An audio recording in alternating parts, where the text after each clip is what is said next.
It is Thursday, November 7th, 1 month and 1 day since Suzanne Simpson was last seen alive. I'm Robert Price, and we are coming to you live on YouTube from San Antonio, Texas, with Reaction. We are joined by three reporters who have been covering this case from the very beginning: Jordan Elder, Mariah Medina, and Yami Virgen. We'll start with you, Jordan. You just got back from the Bexar County Jail with a big breaking news, I should say, off the top. Suzanne's husband, Brad Simpson, has been charged with her murder. You were just getting back from the Bexar County Jail, where Brad is being locked up, remains in jail. What's the latest? Bring us up to speed on where things stand. So those charges came down today. Brad Simpson was already in the Bexar County Jail on some other charges, so this one was added on. The bond has now gone up to $5 million total. So we were there because we found out through sources today that Brad Simpson was actually moved at some point today. He was taken from the Bexar County Jail about 1:15 this afternoon, and then taken to a DPS facility here in San Antonio to be questioned. Not clear what specifically about. It could have to do with these charges. It could be something different. And then he was taken back to the Bexar County Jail at about 3 o'clock. So we were stationed there, just keeping an eye on things. But definitely a big development. Obviously, it's not one that the community wanted. Kind of a... You mean the implications of a murder charge? Right. Like, I think our community was really pulling for Suzanne Simpson to be alive, of course. So to have this come down, I think that is starting to settle in with people now that maybe she is not coming home, which is obviously not what our community wanted for one of our own. And we should make clear, we still do not know where Suzanne Simpson is. That's where we bring in Mariah. You've been speaking with attorneys because we know there's going to be an uphill battle for prosecutors trying a murder case without a body. Yeah, so I talked to board-certified criminal defense attorney Shannon Locke. He is not tied to this case in any way, but he was explaining to me that there are so many different reasonable possibilities as to why somebody would disappear that aren't murder.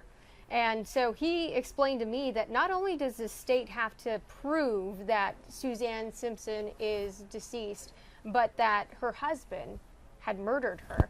And so, you know, obviously an uphill battle. As far as we know, law enforcement sources have told us that they have not yet found her body. So that is going to definitely be an uphill battle. And Yami, the search for Suzanne has been exhaustive. Going back 1 month, October 6th, the last time she was seen alive, they've looked at multiple locations. Correct. So they've been looking, and this reminds me of the Patty Vaughn case. The husband, everybody has assumed the husband was the one that did it for years.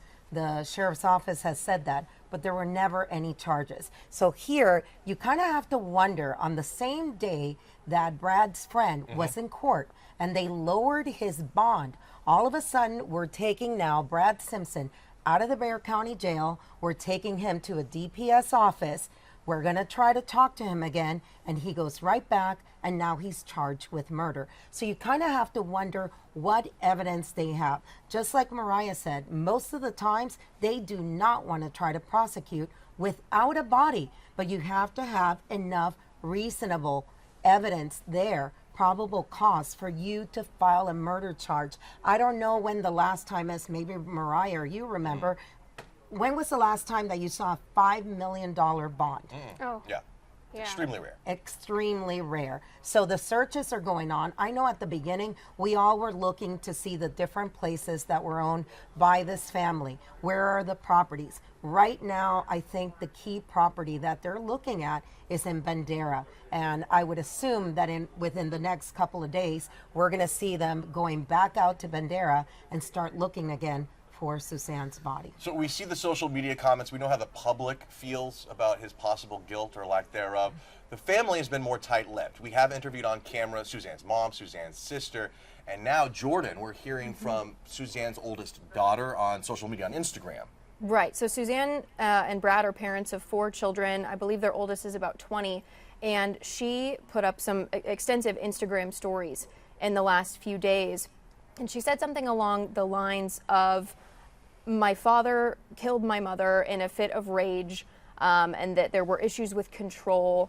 And she really spoke up about domestic violence specifically in our community and said for the longest time, this is something that people have kept quiet, and it's something we need to be open about and talk about so that lives can be saved.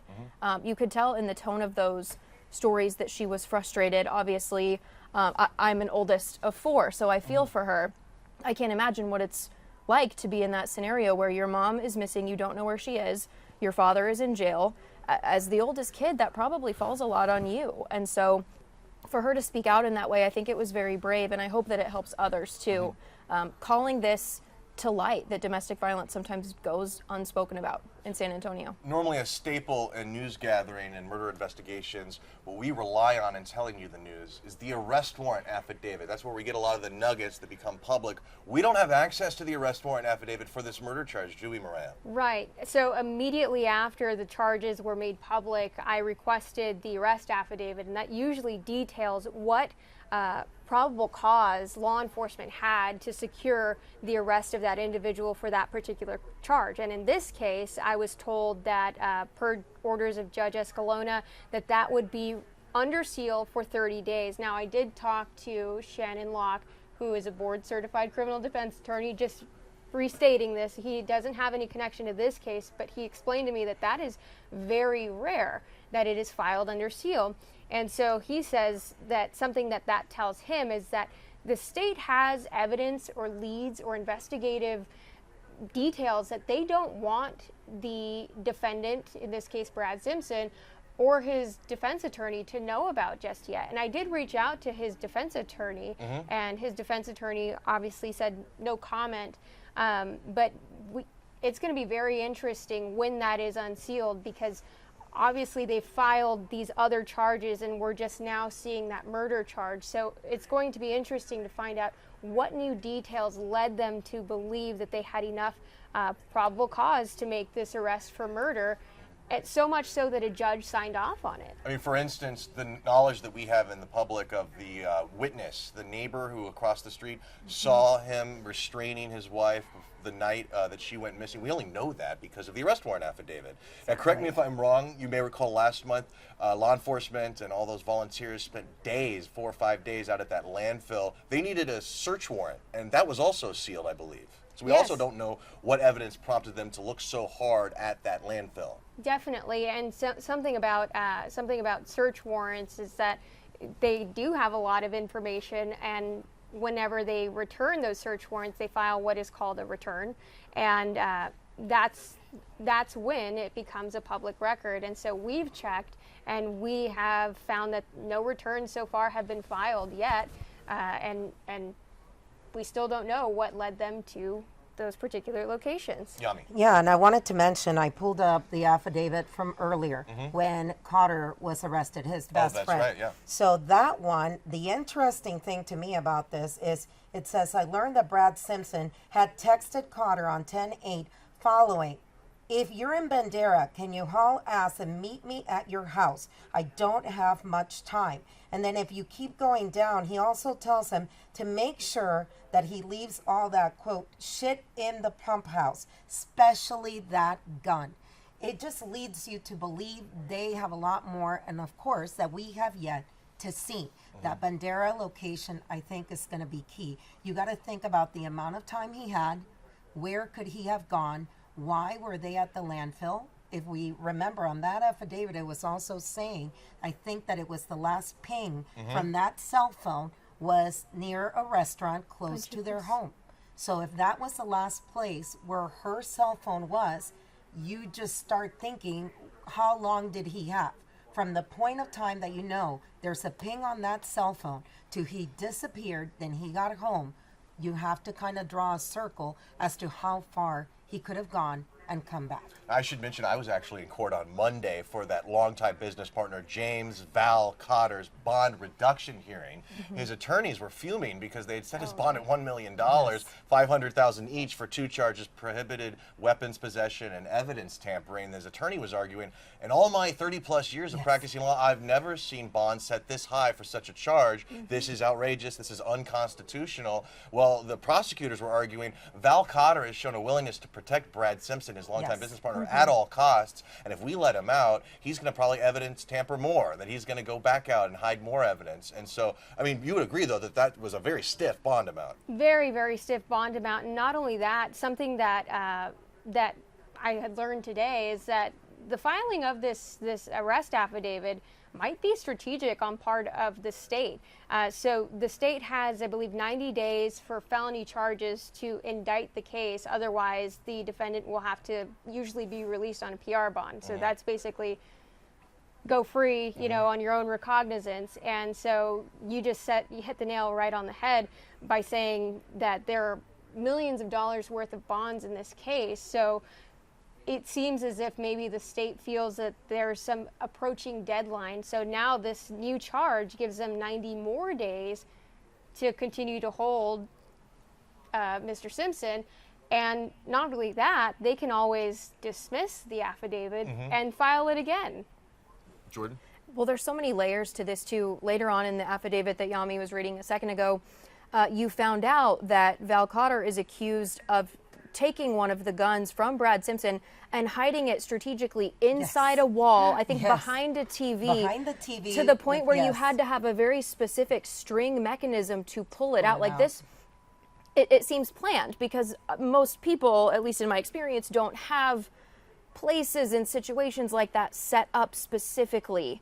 So it just makes you wonder the extent of the involvement and the time, like you were saying, Yami. Makes you wonder what else is going on that you would have that in your home. And again, the elephant in the room, this is, and people are going to be watching from all over the country. Right. Olmos Park, Alamo Heights, Monte Vista, that whole area is very elite. It's the old money, old names in San Antonio. So that is coming, I believe, into play also. And part of the reason why there's so much interest, other than this is a mother of four who simply disappeared, is the fact of where it is. I don't know, Robert, Yeah. I mean, you grew up here also. Right, well, so the Argyle was the club they were last spotted Correct. at. They released a surveillance photo, an image of her leaving the Argyle. There was supposedly some sort of confrontation or loud yelling that continued in front of the house in Olmos Park on Olmos Drive, East Olmos Drive. I want to go back, though, and be explicit about this bond reduction hearing and the timing of all this. We should make clear that his bond, James Val Cotter, the longtime business partner, 65-year-old man, had his bond reduced today. Thursday. He was originally, the hearing was on Monday. They had a continuance so that his mom could testify on Tuesday. There was another continuance, and we're like, how long is this going to drag on? Well, sure enough, the reduction goes to what, $100,000, which is very doable because it's 10% of that. Yeah. And you're saying the timing is a little fishy, that it coincides with the day that Brad, his business partner, gets charged with murder. I mean, do you find it fishy? I think it touches on the fact that this could potentially be strategic. I mean, Exactly. if his business partner is getting his bonds reduced to $100,000, I mean, I think the state is, you know, seeing what's going to potentially happen in Mr. Simpson's case and is saying, okay, we're going to add another charge where that defense attorney will have to file a separate motion to have that bond reduced, and it starts the process all over again. And for people that don't know, I'm going to do this to you. Mariah has a law degree. She has passed the bar. So you know what you're talking about. I mean, I've been doing this for 20-some years. You literally have a law degree. How often do you see this happen? I never see it happen. Well, it goes to say that I don't necessarily know all the whole deal of the criminal defense world, but having had a lot of experience seeing and covering these types of cases, to see a bond amount this high is very unique. And to see this play out in the way that the affidavit has been sealed, in the way that search warrants have been sealed, I've never seen this in my entire career.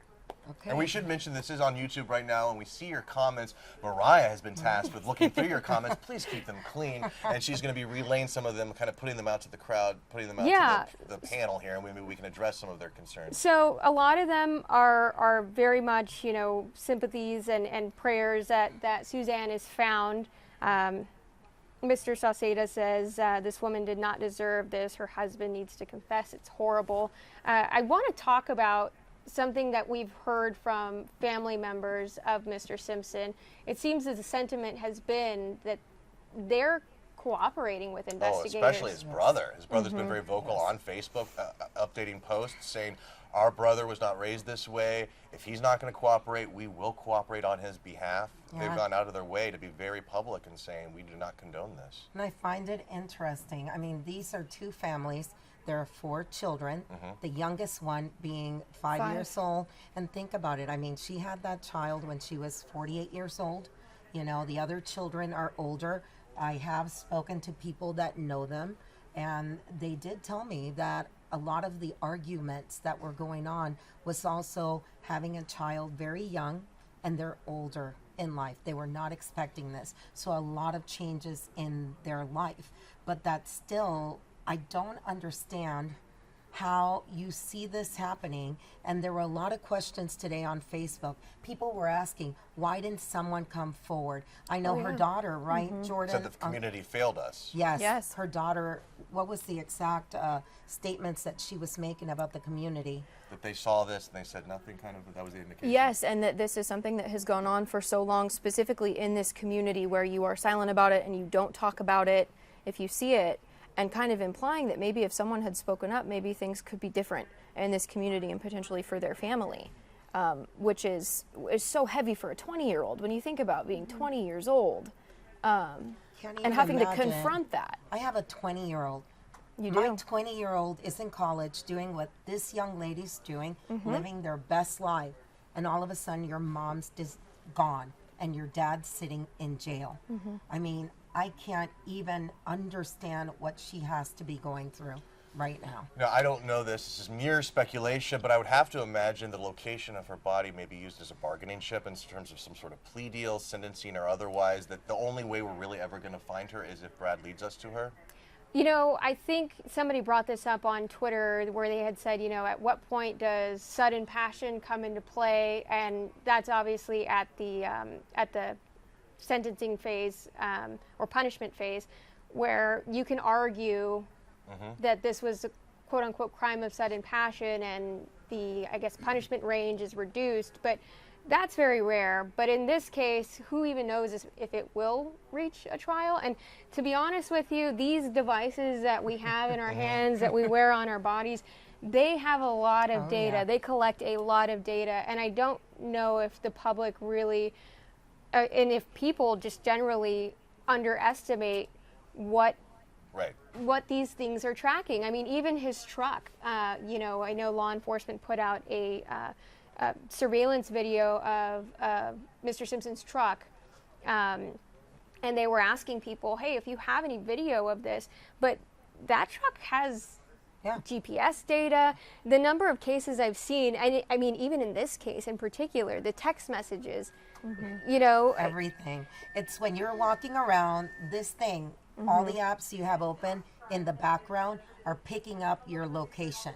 So unless you have those, you know, privacy settings on there, it is picking up everywhere you go up until the last second. So you have to think they have all of this, or because they can't just get it, they have to get search warrants. And sometimes I know the carriers take a long time to get those search warrants back. To us, it's like, oh my God, she's been gone a year. Why didn't they just get it? Well, they can't just get it. In order to get those search warrants, it has to go to the carrier. The carrier then has to decide if they're going to send it back. So it takes time. I mean, it takes a lot of time. And we saw in that affidavit, Val Cotter handed his phone over, at least for a second. That's how they saw those messages with Brad Simpson. So it makes me wonder, are there other texts that we haven't seen? Correct. What else is there that we haven't seen that they're holding and using? Things like search history is also very intriguing to me because of the way that it's helped in other cases. And that's the part that I think stresses the community out, is the waiting. Because obviously we live in a world where you want to know everything right now, and we can't. We may not know everything right now. Again, Patty Vaughn disappeared 26 years ago. Everybody has an idea of what happened, but the body has never been found. And that could be a reality. Her body may never be found. And even if her body is found now, 1 month later, a lot of people drawing parallels to the Andreen McDonald case. Enough time went by before her remains, her skeletal remains, were found that I believe the medical examiner was not able to establish a firm cause of death. He ends up getting convicted of manslaughter. Serves, I think he was sentenced to 20 years, which is the full amount that the stiffest penalty he could get. But they weren't able to prove, like, hey, he slit her throat, or hey, he shot her in the head, or hey, this happened. You know what I mean? There was just no way to tell, and that's where you reference sudden passion. the defense can start coming up with their own story because the medical examiner's autopsy can't contradict it because they don't have a fresh body. And same with Right. Scott and Lacey Peterson too. That was a very high-profile case where they didn't have the body for a very long time. But you have to wonder again what kind of evidence they do have. Oh, I it's- do wonder. Yes. Well, so you brought up the Andreen McDonald case, and in that case, Andre McDonald was charged with tampering and these lesser offenses, and then her remains are found, and ultimately he is charged with murder. Right. And it goes to trial. Manslaughter is what they end up deciding on, but it just brings this, it makes it evident that it's very rare to charge without a body, because they only charged Andre after her remains were found. Yes, so to be this early in the process, you feel confident that the DA's office will go forward with this case? Well, let's see. I know that I did talk to a lot of people, and we talked about that. I did talk to a lot of people in law enforcement, city of San Antonio, Bexar County, and a lot of them were surprised to see Joe Gonzalez, the district attorney for Bexar County, go ahead and say, we have enough for them to go ahead and do this. I mean, I was a little surprised, but I mean, now it's Because done. they have cases without a body that they Correct. think are strong enough to go to trial. Yes. Oh, yeah. And yet they don't take We've seen them. this so many times, and they don't take them. And you also have to wonder, on that first affidavit, they were talking about someone that informed them of the conversation between Brad and Mr. Cotter. So who's that person? How much more do they know? I mean, I cannot believe that nobody else knows anything other than Mr. Cotter. There has to be more information. And again, I think society as a whole, people don't want to get involved. Or very loyal. Very loyal. There you go. That's true. That's Yeah. very true. That's something that came up. Somebody said, don't neighbors have cameras? Sheila Stahl says, it seems to me a possibility that Val, tired of jail time, spilled whatever he knew, which possibly led to enough information that would reduce his bail and push the charge of murder to Brad. And then somebody else said, do you think that there would be a change of venue if there is a trial? Because of the high media attention, I mean, that request will absolutely be made. Whether it's granted or not is a different story. It is a different story. And you have to wonder also what's going on in that community as people are sitting there and going through everyday life, and they have to drive past this home, and they have to drive past this park. I mean, that was part of what the neighbor said. When he saw the arguments, she started walking towards that greenbelt area that's in there, and he claims that he heard her scream according to the affidavit. So you have to wonder, how do you keep having normal life not knowing where one of your neighbors may be buried somewhere within your community? I mean, it's crazy. And she was well known. She was a real estate agent. She was involved in so much. And maybe people are coming forward and we're just not hearing about it. Maybe they're doing that solely with law enforcement. But I hope that people are standing up for her. I really do. Definitely. Also worth noting, in the 25 minutes or so that we've been streaming here live on YouTube, we have learned that Olmos Park Police will be holding a news conference tomorrow, Friday at 2 p.m. The first real opportunity to field questions from the media. You know, there's going to be a lot of questions. How candid they're going to be is another story. I have found their police chief to be quite candid when he is put in front of the cameras in that situation. In between, in terms of the emails and the phone calls, not so much, but it's understandable. They don't want to ruin their case. But that first initial press conference he gave, and then the day after, he answered all our questions. He did, and then think about it. Now the Texas Rangers are also involved. This is a different beast. The Texas Rangers are a totally different beast. They do things their way. Now you're not dealing with city, you're not dealing with county, you're dealing with DPS and their best of the best investigators, according to many. So you have to now look at how many different agencies you have involved and who is the lead. I mean, you worked with the police department. How big is it when you have a lead in a case for you not to step on somebody else's toes? Oh, it's huge. You know, earlier today when I had gotten a tip that they were walking a warrant, I was under the impression that it was BCSO that had walked the warrant. Bexar County Sheriff's Office. At the Bexar County Sheriff's Office, and the first thing that popped into my mind was, I don't think these agencies are going to really like that. You know, you take ownership of your investigation, especially big cases like this. and it stays with you or with that particular agency. So in terms of ownership and in terms of following up on those leads, I do think that the Texas Rangers are perhaps the most equipped to follow these leads. I mean, they have so many different cases that are so tough to crack, and they're the people for the job. Yeah, and I mean, Robert, and you know a little bit more about that area. I mean, Olmos Park, describe it to people that, you know, are watching from all over the country, and it's such a small community and a small police department. How, just paint a picture for them about it. Wow, well, you're making me dig deep into my childhood nostalgia. I did grow up in Elmo Heights, or at least from 91 to 95, moved to San Antonio, lived in Elmo Heights. I went to Cambridge Elementary, lived at the corner of Argyle and Patterson, which is not far from the Argyle Club. And so, I mean, yeah, it's a really tight-knit community. People oftentimes have lived there for a long time. They're, you know, houses stay in the family. I mean, we saw, here's a reference, Val Cotter at his bond reduction hearing, there was references to, well, he can afford this because he has $1 million or $1.4 million home in the Dominion.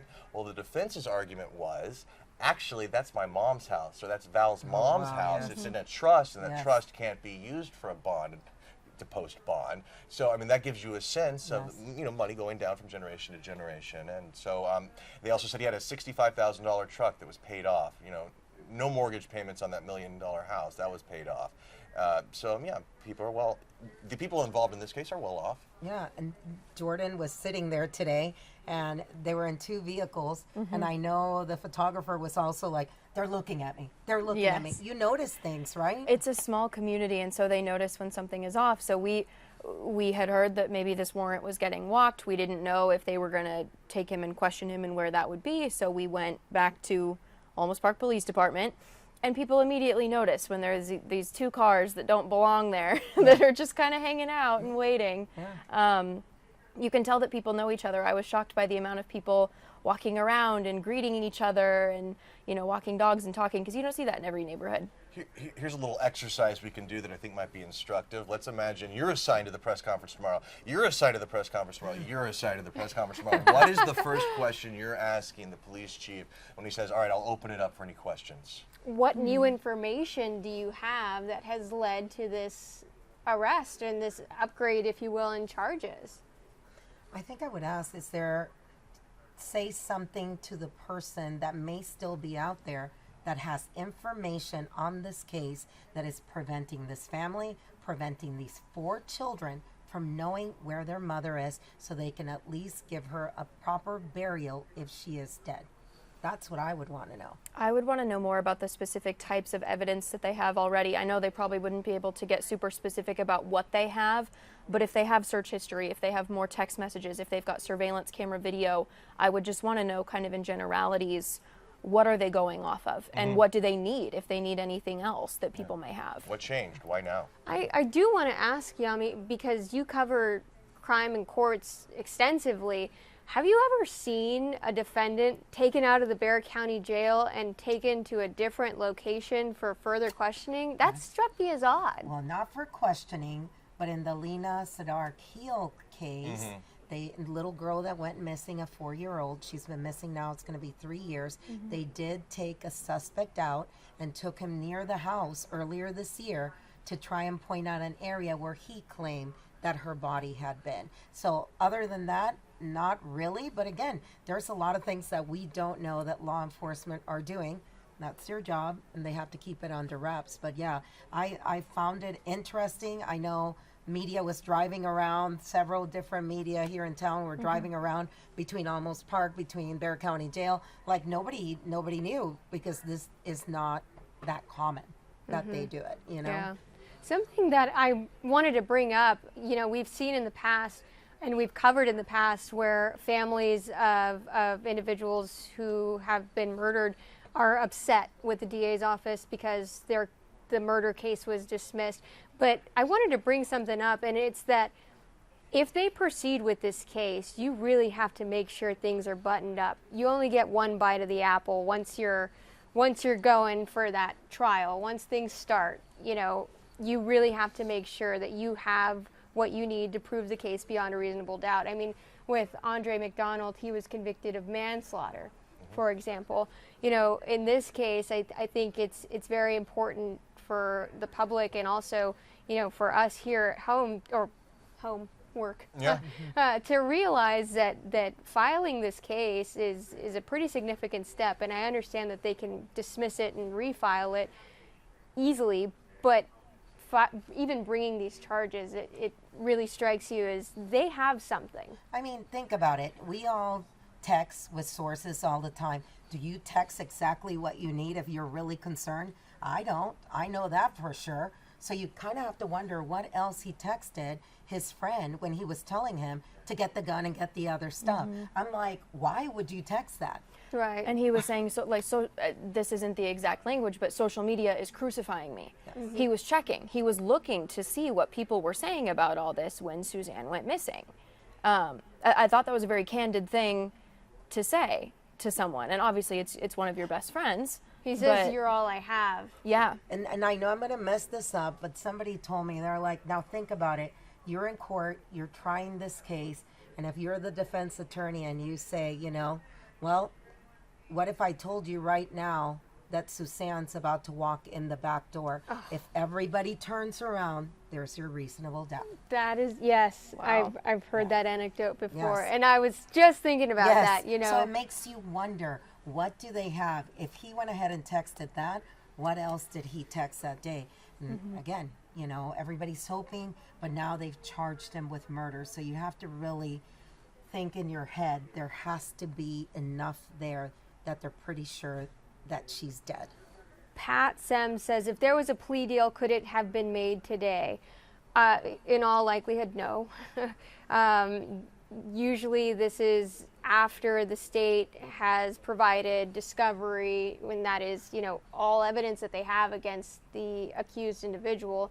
It would be premature to take any sort of plea deal without knowing what evidence does the state have against me. And we should mention, you texted his defense attorney. Yes, I did text his defense attorney, and I had asked him, you know, any comment. And initially, you know, earlier today when we were hearing that there was potentially going to be movement on this case, I had asked, is there anything that you can say? And he did not respond to that text message. But later, whenever the murder charge was officially filed, I had asked, do you have any comment on this? But his defense attorney has been very, you know, tight-lipped. You should say, he said no comment. Exactly. Also, Maritza has been working on this. She's out of town right now, and she just told me to look at my text. She just received this from Bart Simpson via text. It is heartbreaking, but it brings our family some peace to know that authorities have gathered sufficient evidence to feel confident in moving forward with charges. This also helps us to come to terms with the reality that Suzanne is no longer with us, allowing us to begin a difficult grieving process and focus on rebuilding our lives, especially for the sake of the children and our extended family. We remain appreciative to all law enforcement involved for their professionalism in dealing with this situation. Keep in mind, that's Brad's brother. His blood brother. His brother. I mean, can you imagine? Who is currently caring for the children. Correct. Can you imagine what you have to explain to these kids? I mean, there's older ones, but then you have the little one. And this will remain forever out there, whatever's on social media, on the web. Someday you will look for your mother's name and your dad's name, and this is what they're going to find. Can I also just say something that has struck me? We've covered our fair share of trials over the years, and they have the two different sides, you know, the defense's side and the prosecution's side, the family members of the victim, the family members of the accused. And I would say 9 times out of 10, 10 times out of 10, the accused killer's family lines up behind them in lockstep and is Dad never did this, Dad could never do this, Dad is innocent. How could you even assume or accuse my dad of doing this? And I'm just struck by the fact that his brother is basically saying he's guilty. His grown daughter is saying he's basically guilty. I mean, can you recall that many instances like that where someone is breaking ranks? No. They even provided video footage from the gun vault where Brad kept his firearms, and also provided Olmos Park police with all of these firearms, and that's how they located that short barrel rifle that they ultimately charged Brad with federally. and then later on the fully automatic firearm. And we're talking about this because all we have are the affidavits, what people are saying. That man is still presumed innocent until Right. found guilty. Right. And now we have to wait. So it would be great if his defense attorney would speak, but we get it. Sure. This is what they do. But until he goes to court and he goes through a trial and they, a group of his peers decide that he's guilty. Court of he's public still- opinion doesn't matter. No, it doesn't matter. And then here's the other thing. I'm sorry. He comes from a very wealthy area of town. Can you imagine being stuck in that jail for as long as he's been there, not saying anything? And I understand that he only comes out for, is it 1 hour that he gets to come out because it's a high profile case. I cannot imagine what is going through his head, and he has not said anything as far as we know. All right. Any other thoughts before we wrap things up? I just want to make sure that people watching know, to go back to something you said, Yami, to know that they have 4 children who could one day see all of this. Yes. I want the people watching to know we consider that in our coverage. Oh, yeah. When we make these decisions, Definitely. we think about that because this is a big story, but these are their lives. So I just wanted to make sure that people know that because that's something that's very important to us as we cover this for you. And it's hard. I mean, it's such a balance that you have to do. I'm a mom. I have children. To think about me being gone and not being able to be there raising my children and what is said of what happened to me someday. And many people in one of the groups on Facebook are her friends, and they all talk about wanting people to know that this woman was more than the crime that may have happened to her, that she was a mom, she was a daughter, real estate agent, a friend. So we have to keep that in mind also. But ultimately, there has to be justice for Suzanne. 50, yeah. Well, I was just saying that I do think that there's also a lot of a lack of understanding, really, of domestic violence and how difficult it can be to escape a situation like this. She's a mother of 4. She has a life. She has, everything with this individual in particular, and to walk away from that as a result of domestic violence, that's difficult. It's very, very It's hard. difficult. It is hard. And, we all go through things like that with friends. I've had friends that have gone through this. And you have to think also, because I know her friends, some must be feeling bad or thinking twice, what could I have done? And I have gone through this with my own friends, where you know that they're the victim of domestic violence, and you try and you try and you try to get them out, and you cannot get them out. And you wonder, is the next call going to be somebody telling you that your friend is dead? And there's only so much you can do. And this happens in the best of families and in the worst of families. Rich homes, poor homes, it doesn't matter. It happens all over our communities, all over the United States. Very much a developing story. 53-year-old Brad Simpson now charged with the murder of his wife, Suzanne Simpson. We do hope to learn more tomorrow, Friday at 2 p.m., when Olmos Park Police will hold their first news conference since this murder charge was announced. Until then, for Yami Virgen, Mariah Medina, and Jordan Elder, I'm Robert Price. Thank you so much for joining us.